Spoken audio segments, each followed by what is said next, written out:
이제 오늘부터 우리가 하반기 동안에 또 이 철로역정은 사실은 성경책은 아니지만 성경 다음으로 가장 인류 가운데 베스트셀러가 된 사랑받는 고전 중에 또 고전이라고 할 수 있죠. 어떤 분들은 이제 어렸을 때 주일학교 생활을 하시면서 이렇게 스킷 드라마라든가 또한 연극을 통해서 또 이 철로역정에 대한 주제와 이야기를 접해 보신 분들도 계시고, 또 제가 주일학교 반사로 섬길 때에 우리 교사 선생님들이 또 전도사님과 함께 이 철로역정이라는 것을 또 우리가 수련회를 준비해 가지고 우리가 각 코너에서 우리 또 한 바퀴를 도는 철로역정을 하는 우리 어린 아이들을 또 맞이했던 그런 기억이 납니다. 또 대학교에서는 이 선교단체에서 훈련을 받을 때 이 철로역정을 갖다가 한 챕터씩 서로 읽고 토의하고 나누는 또 귀한 시간들을 가졌던 것을 생각해 봅니다. 심지어는 어떤 분들은 책을 사놨는데 너무나 사실은 이 300년이 넘은 고서라서 이거를 현대인의 또 이렇게 입맛에 맞게 번역을 하기가 그렇게 잘된 번역을 찾기란 쉽지 않아요. 그래서 저도 한 번은 철로역정을 다시 한번 읽어보기 위해서 연극이나 또 드라마나 수련회에서는 내가 그 스토리를 라인을 알지만 이 원서를 한번 읽어보자 그래서 이 책을 샀는데 어떤 분이라고는 내가 번역한 분이라고는 내가 실명은 이렇게 거론할 수는 없지만 너무 읽기 어려운 거예요. 너무나 이게 그 가독성이 부족하고 읽기가 참 어려워요. 그래서 제가 이런 생각을 해봤어요. 내가 영어를 조금만 더 공부해서 나중에 그 좀 원서를 좀 잘 번역해 보리라. 그럼 생각만 있었지 아직 실현을 제가 실천을 못 하고 있는데, 우리 그 최성훈 간사님께서 아주 좋은 철로역정의 모든 버전들은 다 우리가 지금 서점에다 갖다 놓고 지금 판매 대왕이라고 할 수 있을 정도로 정말 이 철로역정 버전들을 다 이렇게 소개해놨어요. 근데 가장 여러분들에게 최신 버전으로 손 쉽게 읽고 가독성 있고 번역이 아주 잘된 책을 소개하자면 포이에마라는 출판사에서 나온 그 철로역정이 아마 시중에 나온 철로역정 가운데 가장 현대인의 또 번역과 또 언어에 맞게끔 잘 번역된, 그리고 이 뜻의 본문에 충실한 그런 책이 아닌가. 그래서 저도 이 철로역정 설교를 준비하면서 그 책을 읽고 이제 한 챕터 한 챕터씩 우리가 서로 공부하는 시간을 가질 거예요. 이 철로역정은 왜 우리가 공부할 필요성이 있는가? 이 철로역정은 우리가 반드시 알아야 되고 공부해야 될 이유는 뭐냐면, 이 존 버년이라는 사람은 사실은 굉장히 가난한 구두수송공의 또 땜장의 아들의 가난한 삶을 살아왔지만 또 그는 원치 않게 그 감옥이라는 곳에 갇히면서 인생의 큰 절망의 늪에 빠졌을 때 하나님께서 그를 성령님으로 어루만져 주셔서 자신의 고난의 그 깊은 체험을 영적인 또 스토리와 또 하나님께서 계시해 주는 그런 어떤 인물들과 상상과 비유를 통해서, 은유를 통해서 이 하나님을 믿는 사람들의 그 고난의 삶을 형상화한 책이 바로 이 철로역정이죠. 영어로는 필그림스 프로그레스라고 돼 있죠. 필그림이라는 것은 이 순례자, 여행을 떠나는 사람이라는 뜻이고, 프로그레스라는 것은 시간이 흐르면서 점점 진보하는 삶이라는 뜻으로 번역을 할 수가 있어요. 이 책은 우리가 읽어야 될 가치와 의의는 바로 구원받은 성도들의 삶, 순례자의 우리의 삶과 너무나 일맥상통하기 때문에 구원의 과정뿐만 아니라 구원의 완성까지도 일목요연하게 보여주기 때문에 이 책은 굉장히 의미가 있는 삶이죠. 우리가 오늘 멸망의 도시, 부정적인 좀 단어로 제가 설교 제목을 잡았지만 사실은 이 제목은 제가 웬만하면 그 원문의 의도에서 벗어나지 않으려고 하다 보니까 이렇게 잡은 거고, 원래 이 챕터 1에 보면 그런 대목이 나와요. 그냥 존 버년이 의도적으로 쓴 거죠. 그러니까 크리스천 이름을 크리스천 C라고 그렇게 번역을 한 거예요. 크리스천이라는 인물을, 어떤 가상의 인물을, 구원받은 성도를 크리스천 C. 그리고 이 사람은 어느 날 사실은 인생의 의미를 찾지 못하고 또 방황하면서 가치와 의미를 모르고 있을 때 하나님의 저항할 수 없는 은혜를 통해서 은혜가 그의 삶 가운데 주입이 되어진 거죠. 어떻게 어디서부터 시작됐는지 철로 역정은 이야기를 하지 않지만 갑자기 이 크리스천 C라고 하는 사람이 등장하면서 이 구원받은 성도의 삶으로부터 이야기를 시작해요. 본인의 삶일 수도 있고 또 구원받은 저와 여러분의 삶일 수도 있어요. 이 크리스천 C는 어느 날 복음을 듣고 구원을 받았다라는 전제하에 이야기의 스토리가 전개돼 가죠. 그런데 이 구원받은 성도가 하나님의 은혜를 알고 복음을 알고 하나님의 말씀을 깨닫게 되니까 이전에 자기가 말씀을 모르고 은혜를 모르고 복음을 모르던 삶의 모든 그 가치관이 송두리째 변하게 되고, 하나님이 나에게 찾아오기 이전의 세상과 주님의 나를 만나주시고 난 뒤에 이 세상에 바라보는 사물의 관점이 전혀 달라지게 되는 거예요. 그래서 크리스찬이 보는, 예수 믿고 난 뒤에 바라보는 세상이 바로 멸망의 도시, Destruction City라고 명명이 되어진 거죠. 복음을 통해서 또 말씀을 통해서 자신의 영혼에 헐벗고 굶주린 그 모습을 직면하게 되니까 이 크리스천 C는 가만히 있을 수가 없었던 거예요. 왜냐하면 그 장차 임할 심판과 두려움의 그 장면들을 하나님께서 계시로 보여주니까 굉장히 두려운 마음을 갖게 된 거죠.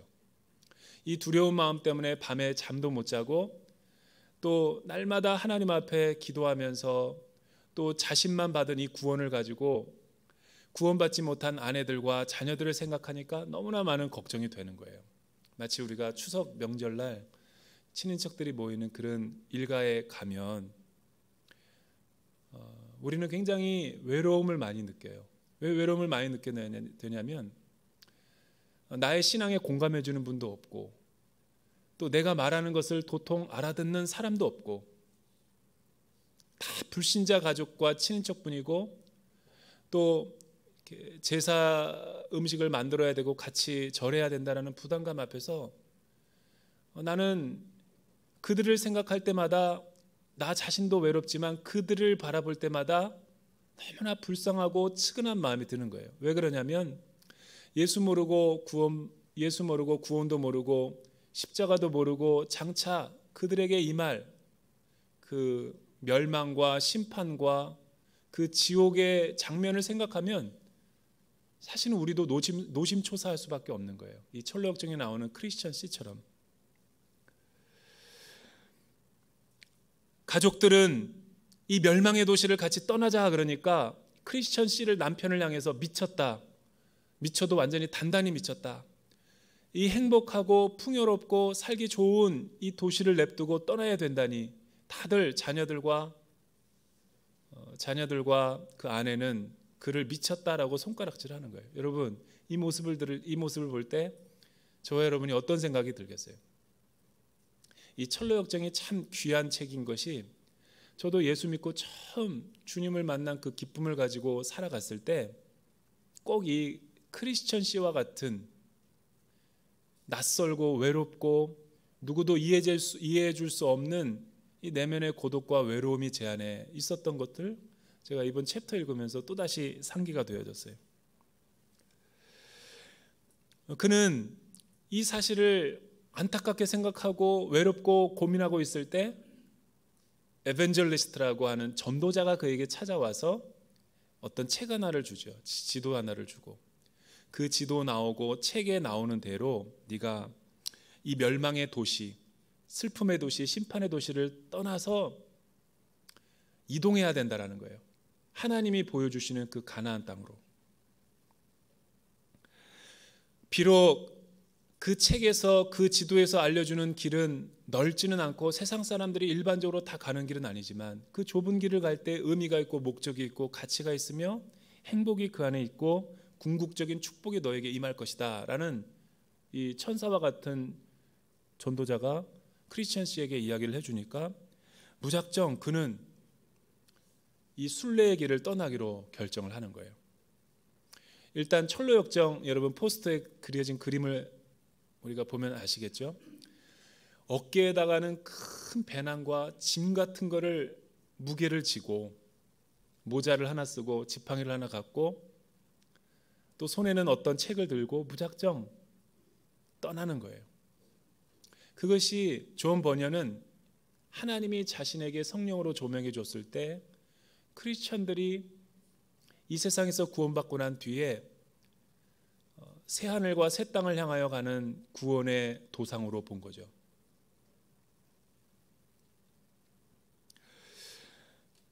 그가 이 순례의 여정, 순례의 모험과 도전의 길을 떠나려고 했을 때 떠나고 있는데 그 주변의 이웃들인 옹고집 씨와 유순한 씨가 아주 고집불통인 스터번한 사람과 젠틀한 온유한 사람이 두 이웃이 그 크리스천 씨에게 묻죠. 아니 당신은 아내와 처자식들을 버리고 어디를 가려고 합니까? 이 얼마나 살기 좋고 얼마나 풍요로운 세상인데 즐길 것도 많고 쾌락을 즐길 것도 많은 이 세상 가운데서 등지고 당신은 어디로 간단 말입니까? 두 사람 옹고집 씨와 유순한 씨가 그에게 묻자 크리스천 씨는 이렇게 대답하죠. 당신들도 나는 내가 찾는 그 행복과 축복된 길로 같이 떠나지 않으시겠습니까? 그러니까 계속 대화를 해요. 옹고집 씨는 왜 고집인지 알겠죠? 이번에 친인척들에게 가서 꼭 이 복음의 씨를 뿌리세요. 이모, 고모, 엄마, 예수 믿어야 구원받아. 그때 이제 친인척들이 무신론자들이 자기에게 주는 대답, 완전히 예수에 미쳤구만 라고 말하면 옹고집 씨예요. 옹고집 씨. 그런데 이렇게 복음의 씨를 뿌릴 때 뭐 전적으로는 전폭적인 지지와 반응은 아니지만 그래도 약간의 마음 문이 열리고 끝까지 내 복음에 대한 소식을 경청하는 생명의 삶을 내가 펼쳤을 때 그게 뭐야? 동서 그게 뭐야? 라고 했을 때 그분은 분명히 유순한 씨.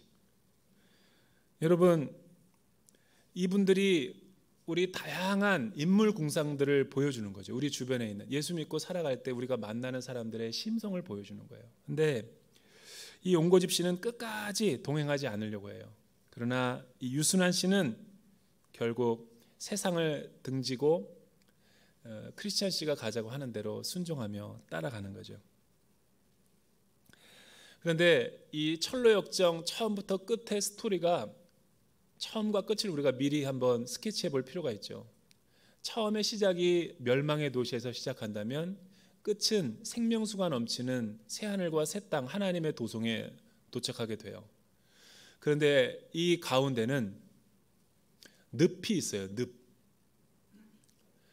굉장히 깊고 또 한번 빠지게 되면 헤어나오질 못하는 이 늪이 좁은 문으로 가기 전에 멸망의 도시와 이 순례자들이 걸어가야 될 좁은 문으로 가기 직전에 그 중간에 있다라는 거예요. 초두에. 존 버년이 제가 이 글을 읽을 때 참 이 크리스찬의 이 구원의 서정을 너무나 기가 막히게 드라마틱하게 표현했다. 이 늪이 저는 뭔가 했어요. 뭔가. 근데 이 늪을 그렇게 설명하는 거죠. 이 세상과 하나님의 나라로 들어가는 이 길목 중간에는 헤어나오려고 하면 또 빠지고 나를 이 산의 뿌리까지 내려가게 하는 늪이 있는데 그 늪은 뭐를 상징하냐면 우리가 세상에서 애굽의 종노릇하고 세상에서 죄에 찌들어 살고 복음을 모르고 하나님 나라를 모르고 십자가의 능력을 모르고 살아갈 때 죄에 취하고 쾌락에 취하며 살아갔을 때 하나님이 극적인 구원으로 나를 건져내셨단 말이에요. 나를 전적인 구원의 능력으로 나를 건져냈을 때 바로 우리는 칭의와 하나님의 사람으로 인침을 받았지만, 교회는 나오고 문의는 크리스찬이지만 사실은 속사람은 아직도 나는 성화의 과정이라는 것이 기다리고 있죠. 그래서 하나님의 그 영적인 성장을 이루고 필그림스 프로그레스라는 순례자의 어떤 성장을 날마다 제자 훈련을 받으며 살아가고 있는 나를 끌어내리고 세상으로 가게 만들고 옛사람과 옛성품으로 나를 땡기고 하나님의 좁은 길과 천성으로 가지 못하게 하는 영적인 도전들이 있다는 거예요. 그거를 늪으로 표현한 거예요. 나는 예수 잘 믿기로 하고 구원에 하나님 앞에 의탁하고 서원했는데 교회 생활하면서 그냥 순모임마다 또 이웃들과의 관계들마다 관계성이 깨지고 어그러지고 다치고 상처받고 또 그 죄의식과 죄책감 때문에 나락으로 떨어지고 혼자 전전긍긍하고 이런 모습들을 늪이라고 표현한 거예요. 그래서 왕도, 그 나라 왕도 그 늪을 흙으로 메꿔보려고 했지만 너무 굉장히 스트롱해가지고 그 늪을 어찌할 수 없이 내버려뒀다라는 거예요. 그 왕이 누구겠어요? 굉장히 메타포를 잘 사용하는 거예요. 나는 이 부분이 굉장히 마음에 공감이 됐어요. 저도 제가 예수님 믿고 구원받고 나서 너무 주님 만난 기쁨 때문에 가족과 형제들도 다 내팽개치고 온 세상 간곳 없고 구속한 주님과 나만 그 아는 그 친밀한 교제 속으로 들어가려고 하는데 그 기쁨은 영원하지 않더라고요. 일시적이고 또 간헐적으로 나에게 찾아왔어요. 하지만 내 영은 너무나 기뻐 춤추고 천성을 향해 가려고 했지만 끝없이 나를 이 죄된 세상에서 끌어내리려고 하는 유혹들이 있었다는 거예요. 그것이 뭔가 보니까 존 버년이 말한 이 옛사람과 새사람 사이의 그 가운데 있는 그 늪, 아직도 문의는 그리스도인이지만 내가 성화의 과정 가운데서 하나님을 닮아야 되는데 그 닮지 못한 내 언어의 습관, 세상의 방식들, 또 가끔 가다가 내가 솟구쳐 오르는 그 분노와 세상적인 유혹과 욕심들, 이런 것들이 늪으로 표현한 거죠. 저는 오늘 말씀을 통해서 존 버년이 왜 이 세상을 멸망의 도시로 표현했을까라는 것에 초점을 맞춰서 하나님 말씀을 살펴보길 원해요. 과연 존 버년이 표현한 것처럼 이 세상은 다 포기하고 버리고 떠나버려야 될 그런 세상을 의미하는가? 고민을 많이 했어요. 왜 멸망의 도시라고 표현했을까? 그러면 우리가 이 세상은 완전히 다 포기해버리고 세상과 관계없는 삶을 살아야 되는 존재들인가? 성경은 과연 존 버닌이 표현한 것처럼 이 세상을 멸망할 도성, 포기해야 될 도성, 심판과 지옥과 불구덩이 속에 들어가야 될 세상으로 포기해버린 세상일까? 실제로 예수님의 삶을 보면 그렇게 말하는 경우도 있고 그렇게 말하지 않는 경우도 있는데, 우리 그리스도인들은, 성도들은 어떻게 믿음 안에서 그리스도인이 된 뒤에 이 세상을 바라보는 관점을 갖고 살아가야 되는가? 그래서 제가 오늘 멸망의 도시 그냥 그대로 간접 인용하고 하나님의 성경 말씀은 어떻게 이것을 해석하고 있는가를 한번 살펴보기 원하는 것이죠. 먼저 이것을 우리가 해석하려면 여러분, 성경에서 세상은 무엇을 의미하는가를 한번 살펴볼 필요가 있어요. 모든 성경 구절들이. 먼저 세상을 성경은 어떻게 바라보냐면 매우 부정적이고 존 버년이 말한 것처럼 멸망받고 심판받아야 될 도시, 도성으로 표현하고 있는 것이죠. 예를 들어서 이런 거예요. 너희는 이 세대를 본받지 말라. 로마서 12장 2절 말씀. 이 세대라는 것은 이 세상을 말하는 거예요. 또한 야고보서 1장 27절은 뭐라고 말하냐면 너희가 세상에 물들지 아니하도록 자신을 구별하여 지키라 라고 우리에게 말하죠. 그때 세상은 존 번연이 말한 것처럼 타락한 세상이죠.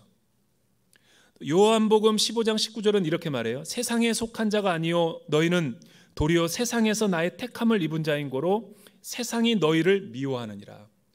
이때 세상이라는 단어는 굉장히 부정적이고 또 존 번연이 말하는 것처럼 멸망당하고 심판당해야 될 세상이죠. 그러나 성경이 반드시 이런 부분만 강조하고 있는 것이 아니에요. 여러분 마태복음 24장 14절에 보면 천하만국의 천국복음이 온 세상의 민족에게 증거되기 위하여 전파되어야 된다 라고 할 때 그 세상은 그런 부정적이고 멸망되어야 되고 심판받아야 될 세상이 아니라 거꾸로 영토와 지리적인 것을 나타내는 가치 중립적인 세상을 말하는 거죠. 반대로 성경에서는 세상을 가치 중립적도 아니고 부정적인 것도 아니고 굉장히 긍정적으로 바라보는 세상의 표현들도 있어요. 예컨대 여러분 창세기 1장 27절에 보면 하나님이 이 세상을 창조한 다음에 생육하고 번성하여 땅에 충만하라. 하나님의 영광을 드러내는 그 창조의 질서와 선한 모습으로서의 세상을 표현해요. 그리고 요한복음 3장 16절과 17절은 하나님이 세상을 이처럼 사랑하사 멸망받아야 될 세상이기는커녕 구원받아야 되고 회복돼야 될 세상이며 내가 너무나 아끼고 존귀하게 여기는 세상이다라고 피조의 세계로 이야기하고 있어요.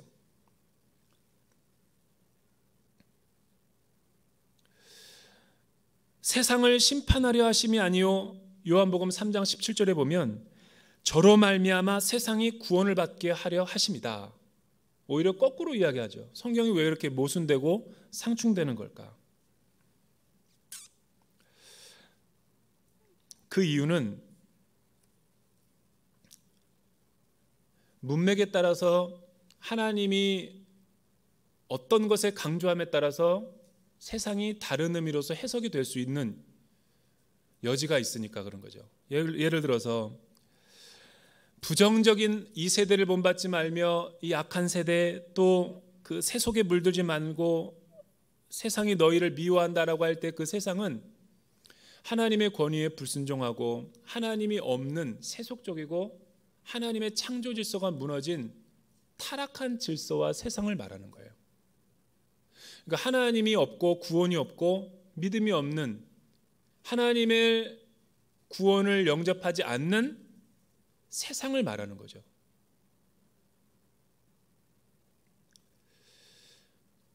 만약에 우리가 살고 있는 이 세상이 그런 세상만 전부라면 우리는 이 세상에 존재할 이유가 없는 거예요. 세상은 하나님을 불순종하는 사람들도 있지만 저와 여러분들처럼 하나님에게 구원을 받고 하나님의 뜻에 순종해서 또 구원을 영접해서 구원의 도상을 가고 있는 사람들이 있는 거죠. 따라서 멸망할 도시와 크리스천시를 같이 우리가 묶어서 생각해 볼 필요가 있는 거예요.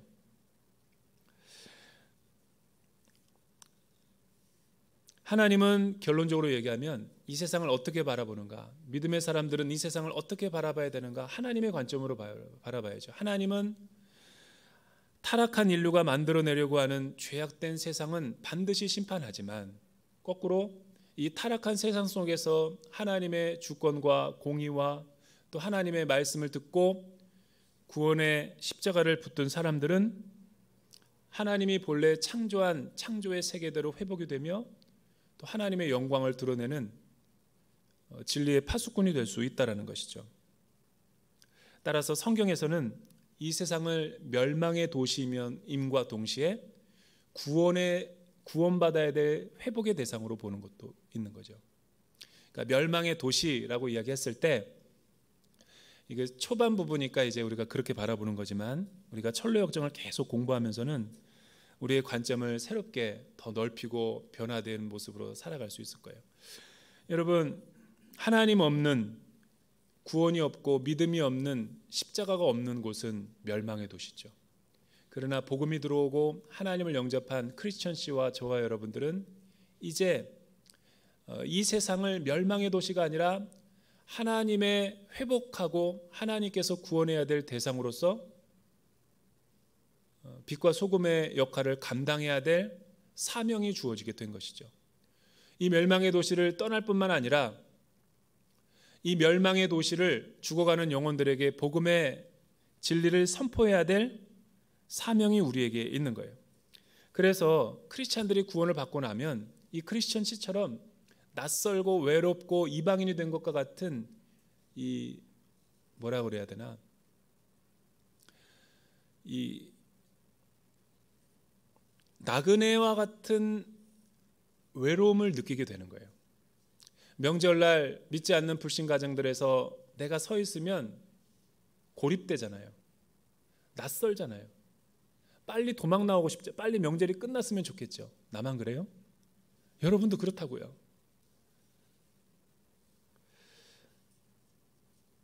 그래서 여러분, 베드로 전서 2장 11절에는 구원받은 크리스천지처럼 구원받은 하나님의 백성인 저와 여러분들을 일컬어서 외국인, 나그네, stranger, foreigner라고 표현하는 거예요. 낯선 곳을 여행하는 사람들의 특징이 무엇입니까? 낯선 곳을 여행하는 사람들의 특징은 두 부류가 있어요. 구원받은 사람들로서 이 세상을 살아갈 때 두 가지 자세가 있다는 거예요. 어떤 사람들이랑 여행을 가면 두 가지 관점을 취할 수 있어요. 어떤 사람은 관광객으로서 여행을 떠나는 사람이 있어요. 피곤해요, 이런 분들이랑 가면. 그러나 어떤 사람은 여행의 목적과 가치와 의미를 갖고 정말 여행의 올바른 목적 의식을 갖고 가라는 사람이 있어요. 여러분, 순례자로서 우리는 관광객이 아니라 순례자의 길을 가야 되는 거예요. 멸망의 도시에서 크리스천처럼 우리가 가져야 될 영적인 첫 번째 자세는 하나님의 백성들과 하나님의 사람들은 관광객이 아니라, 관광객의 특징이 무엇이냐면 관광객들은 개인의 취미와 개인의 기호와 개인의 입맛에 따라서 취사 선택을 해요. 그러니까 막 사진만 찍고 막 또 좋아하는 거 먹자 그러고 또 이리 가자 그랬다 또 저리 가자 그러고 왔다 갔다 한단 말이에요.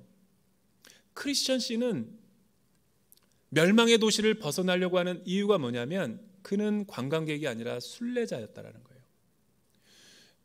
우리가 순례자는 자기가 가야 될 본향 의식을 찾고 믿고 구하는 사람들이 순례자인 거예요. 저는 제 인생에 그 외국 생활이 꽤 길어요. 이 영어권에서 6년, 중화권에서 5년, 도합 11년을 갔다가 제가 외국에 있다 보니까 이 성경에서 말한 나그네와 또 이방인과 외국인으로서의 그 낯선 것은 그냥 뼛속까지 내가 경험하고 체험했죠. 여러분, 얼마나 서러운 그 외국인으로서 언어가 안 통하고 음식이 안 맞고 깊은 대화 속으로 못 들어가는 그 사계절 속의 그 고독과 외로움은 날마다 혼밥을 먹어야 되는, 얼마나 외롭고 처절한지 몰라요. 그래서 어느 날 겨울에 미국의 어떤 한 그 동네를 걸어가고 있었는데 그 겨울이었어요. 꽤 추웠어요. 희미한 불빛이 그 주택에 비쳤을 때 나도 모르게 내 발걸음이 그쪽으로 가고 있는 걸 깨달았어요. 이래서 낯선 사람이 이렇게 따뜻한 곳을 향해서 막 무단 침입할 수 있겠구나. 또 기숙사 가서 나 혼자, 그 외국 사람들은 그 방학이 끝나면은 다 짐을 싸가지고 자기 집으로 가. 그러니까 눈물 날라고 그래. 나 혼자 그 기숙사에서 덩그러니 혼자 있는데 그 적막과 그 고독과 외로움은 이제 그 카페테리아도 이제 안 해가지고 나 혼자 그 정크푸드 같은 거 막 그냥 치킨숲 같은 거 해 먹어야 돼요. 너무 외롭다 진짜. 그리고 몸 아플 때 누가 나에게 따뜻한 레몬차 하나 갖다 주는 사람 없어요. 진짜 힘든 건 뭐냐면 나 혼자 엄마 노릇 아빠 노릇 나 혼자 유학 공부하고 뭐하고 혼자 다 해야 돼요. 어느 날은 한번 생각해 봤어요. 무엇을 먹을까 마실까 입을까, 왜 이렇게 식사 시간은 빨리 돌아오는지. 그러면 또 장을 봐야 되고, 또 먹으면 설거지가 나오고, 또 음식 떨어지면 또 장 보러 가야 되고, 또 빨래 나오고, 도대체 언제 공부해? 그래서 결정했어요. 대충 살자. 그리고 밥을 안 해 먹고 그냥 대충 공부하러 왔지 내가 이 밥 먹으러 왔냐. 그러니까 유학생들도, 중국어 유학생들 잘 챙겨주세요. 얼마나 이 건강을 못 챙길 것 같아요. 불규칙적인 식사 외롭죠 사실은. 특히 명절 때는 탈북민들은 막 그냥 눈물 흘려. 고향 가고 싶고 외로워서.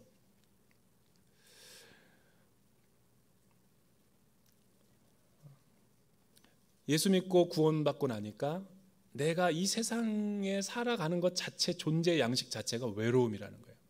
그러니까 왜 부대끼겠어요? 왜 순례의 길, 예수 믿는 길이 왜 그렇게 때로는 힘들고 고달프고 외로운가? 차라리 예수 안 믿었을 때가 더 자유로웠는 것 같은데.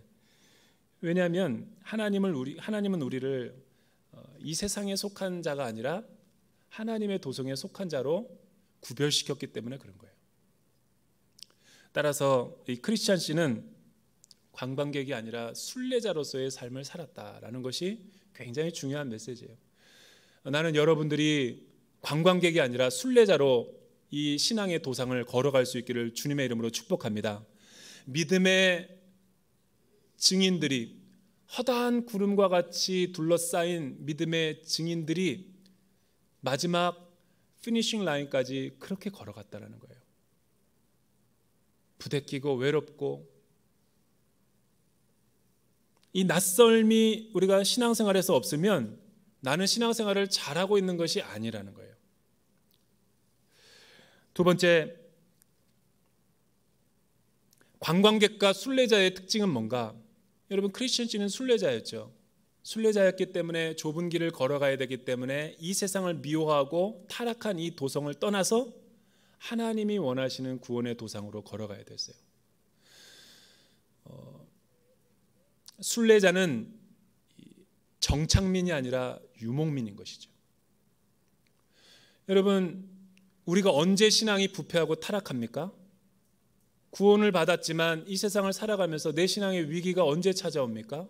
그것은 이 멸망의 도시, 이미 죄악된 세상에서 내가 버리고 떠나왔는데 아직도 옛 생각이 나고 아직도 계산적이고 아직도 내가 뭔가 미련이 남아서 집착하고 있는 그런 것들을 끊어버리지 못할 때 우리는 자꾸만 이 세상, 그러니까 하나님이 없고 믿음이 없고 구원이 없고 생명이 없는 이 어둠의 세상 가운데 정착하려고 하는 거예요. 안주하려고 하고. 그럴 때 내 신앙이 좌충우돌하고 위기에 빠지는 것이죠. 참된 순례자의 삶은 미련을 두지 말고 집착을 두지 말고 외롭고 고독하더라도 유목민처럼 천국의 노마드처럼 살아가야 되는 것이죠. 유목민의 특징이 무엇입니까? 유목민들은 한 곳에 정착하려 하지 않는다는 거예요. 여러분, 참된 신앙인의 거주 정신은 한 곳에 머물려고 그러고 또 내가 원하는 대로만 살려고 그러고 내가 원하는 대로 내가 뜻하는 바대로 우리의 자녀를 갖다가 교육시켜야 되고 또 내가 원하는 아파트와 내가 원하는 편안한 거주 지역을 갖다가 장만하고 편안하게 살려고 하는 마음이 내 안에 틈타게 될 때 신앙의 모험과 도전 정신은 사라져버리는 거예요. 이런 사람들은 죄의 자리, 과거의 자리, 멸망의 자리를 떠나지 않으려고 하는 것이죠. 그러니까 양다리를 걸치고 이중적인 신앙생활하고 가면 쓰고 위선적인 모습으로 신앙생활 하려고 하니까 자꾸만 그 아내와 자녀들처럼 또 옹고집 씨와 유순환 씨처럼 자꾸만 순례길을 떠나려고 하는 크리스천 씨를 갖다가 끌어내려 가지고 자기들과 같이 이 세상에 머물게 하려는 거죠. 그런 사람들은 신앙에 성장이 있을 수가 없어요.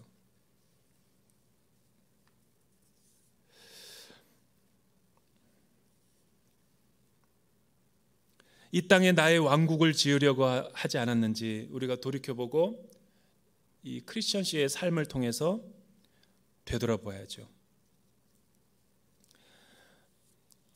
마지막으로 참된 믿음의 창시자요 완성자이신 예수 그리스도를 바라보자 그랬는데, 우리 주님은 어떻게 이 순례의 길을 걸어가셨습니까? 예수님은 어떤 믿음의 관점으로 이 멸망의 도시를, 심판의 도시, 지옥불에 불타버리려는 이 도시를 바라봤습니까? 일반적으로 이원론적인 신앙을 갖고 이 세상을 살아가는 크리스천들과 사람들은 두 가지 견해가 있어요. 이 세상은 도대체 어떻게 될 것인가? 나도 모르겠어 도대체. 여러분, 이 세상이 어떻게 바뀔 것 같아요? 여러 세계관들이 있지만 어떤 사람은 이 세계가 낙관적이다. 과학과 의학과 기술이 이렇게 눈부시게 발전하는데 앞으로 기대 수명은 120세를 넘어서 200세 계속해서 유전공학이 발달해서 살아갈지 모른다. 모르죠. 인공호수 끼고 200년 살지. 살긴 살겠죠. 삶의 질이 떨어져서 그렇지. 수명이야 연장 못하겠어요, 인공적으로. 그러나 그것이 삶이라고 할 수 있는가, 의미라고 할 수 있는가. 어쨌든 세상은 희망과 미래를 너무나 낙관적으로 포장하는 경우가 많아요. 반대로 비관론자들, 염세론자들을 보면, 회의론자들을 보면 이 세상은 크리스찬이 아니래도 뻔해. 왜? 후쿠시마 원전수 보며 또 재난하며 링링 같은 걸 보며 안전한 곳이 없어 도대체. 이 동북아시아의 정세를 보면 요동치고 있고 어떻게 튈지 모르고 참 정말 한 치 앞도 내다볼 수 없는 것 같아요. 미국과 중국이 어떻게 튀며 또 세계 경제가 어떻게 도대체 나갈지 모르고 또 내가 이 세상에 산들 내가 언제 어떤 사고와 어떤 재난을 통해서 내가 생명을 잃어버릴지 모른다라는 불안감, 두려움이 내 안에 있죠. 그래서 낙관론이 있고 염세론자들도 있고, 그러나 중요한 것은 크리스찬들도 이 세상을 바라볼 때 이런 도식으로 바라보는 사람들이 너무 많아요. 크리스찬들도 예수 믿으면서 이 세상을 너무나 두려워하고 부정적으로 바라보는 낙관론자들이 있는가 하면, 반대로 구원받았으니까 나는 이제 모든 것이 해방되고 자유하게 됐다. 그래서 마치 자기는 모든 것이 안전하고 두려움이 없는 것처럼 이 세상을 되게 낙관적으로 바라보는 사람이 있어요. 크리스찬들 가운데서도. 우리 주님은 이 멸망의 도시를 향해서 어떤 시선과 어떤 관점으로 바라보며 공생애를 사셨는가? 우리 주님은 낙관적이지도 않고 비관적이지도 않고 하나님이 원래 창조하신 세계는 아름답고 선하고 완전했지만 인간의 죄가 들어오고 아담이 타락하면서부터 이 세상은 하나님을 떠나면서부터 하나님에게 대적하고 하나님의 창조 질서가 무너지고 권위에 불순종하는 어둠의 멸망의 심판의 도시로 변화되어 가고 있다는 모습으로 본 거죠. 그래서 우리 주님은 이 세상에 성육신하여 오실 때 사실은 이 멸망의 도시를 내어버려도 아무 상관이 없었겠지만 본인 스스로가 자신의 하늘 보좌를 버리고 이 땅 가운데 긍휼함과 하나님의 사랑을 가지고 자기가 구원받았고 자신의 삶이 완전하다 그래서 죽어가는 저 영혼들을 바라보면서 무관심하게 무책임하게 지낸 것이 아니라 우리 주님은 자신의 영혼이 구원받았지만 믿음의 창시자요 구원의 완성자이신 그 주님께서는 자신의 안일함과 자신의 평안함을 다 권리 포기하고 이 땅에 들어오셔서 고난을 자원하셔서 저들의 삶을 구원하시기 위해서 죄인들과 함께 먹고 마시고 구원하고 동고동락하면서 그들의 영혼을 하나님 품으로 인도하시고자 자신의 남은 삶을 사셨죠. 나는 그것이야말로 크리스천시 혹은 예수 믿고 구원받은 사람들이 이 세상에서 바라보는 올바른 신앙의 관점이라 생각해요. 나는 신앙생활할 때, 제가 19살 때 예수 믿고 구원받았을 때 내가 이럴 줄 알았으면 목사 안 됐다고요. 여러분, 제가 신앙생활을 할 때만 하더라도 기독교 세계관이라는 것이 없었어요. 1991년도 거듭나가지고 이제 너무 신앙에 주님이 누구인지를 알고 내가 기쁨을 가지고 신앙생활을 했는데, 그 당시 91년 당시에 나에게 한동대가 있었다는 것도 가르쳐주지 않고, 나에게 정치, 사회, 경제, 문화, 윌버포스처럼 이 세상은 하나님의 나라로 변혁되어질 수 있는 가능성이 있는 곳이야 라고 성육신적인 메시지를 준 사람도 없었어요. 저는 끝자락이에요. 베이비 부모. 거듭나면 무조건 신학교 가야지. 대한예수교 장로회 통합 측. 그래서 신학교 간 거예요. 아무도 내 전공, 너 영어를 잘 살려서 네가 어떻게 교수로서 하나님의 영광을 나타내야 될지, 또 경영하는 사람이면 실업인으로서 어떻게 하나님의 영광을, 하나님의 나라를 이루어야 될지 가르쳐주는 사람이 없었다고요, 대한민국에. 그래서 신앙이 조금 좋다면 다 직장 버리고 학교 버리고 좋은 직장 버리고, 심지어는 교육자들도 다 신학교로 가서, 신학교에 가보면 다 그런 사람들만 모였어. 내가 봤을 땐 그거는 우리 주님의 성육신적인 자세가 아니죠. 교회 안에서도 은혜가 있어야 되고, 교회 안에서도 성령 충만해야 되겠지만, 교회 안에서만 거룩한 척 하니까 세상이 이 모양이 된 거예요. 어떻게 보면 교회 안에서 은혜 받고 성령 충만 받고 하나님의 나라에 대한 비전을 받고 삶의 현장으로, 일터 속으로, 마켓플레이스 일터 신학으로, 시장 속으로 들어가서 어두운 사람들, 죄가 많은 사람들, 하나님을 모르고 세속적으로 살아가는 그 영혼들에게 우리 주님처럼 구원의 메시지와 크리스천시처럼 복음을 선포해야 되는 삶을 사는 것이 구원의 도상의 길이죠.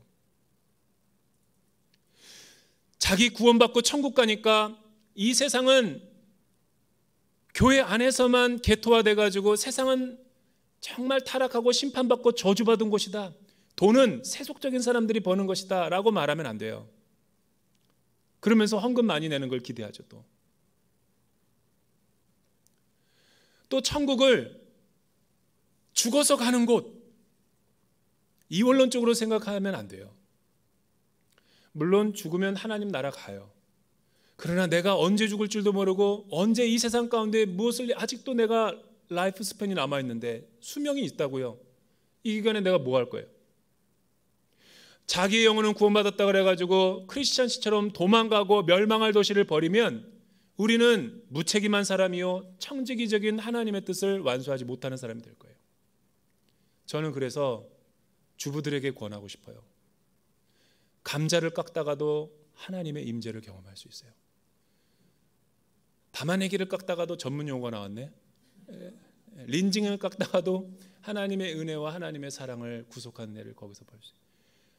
자기가 커피숍에서 일한다, 알바, 바리스타를 하면서도 하나님의 영광을 드러낼 수 있어요. 설거지를 하고 식사를 하면서 빵을 구우면서도 하나님의 임재를 나타낼 수 있죠. 그것이 참된 구원의 실현이죠. 교회 안에서는 하나님의 일을 할 때는 막 힘내다가 돈 벌고 세상 일하고 자녀 돌보는 것과 남편 밥 해주는 것과 빨래하고 청소하는 것은 무가치 여기게 생각하는 것 자체가 이원론적인 사고라는 거예요.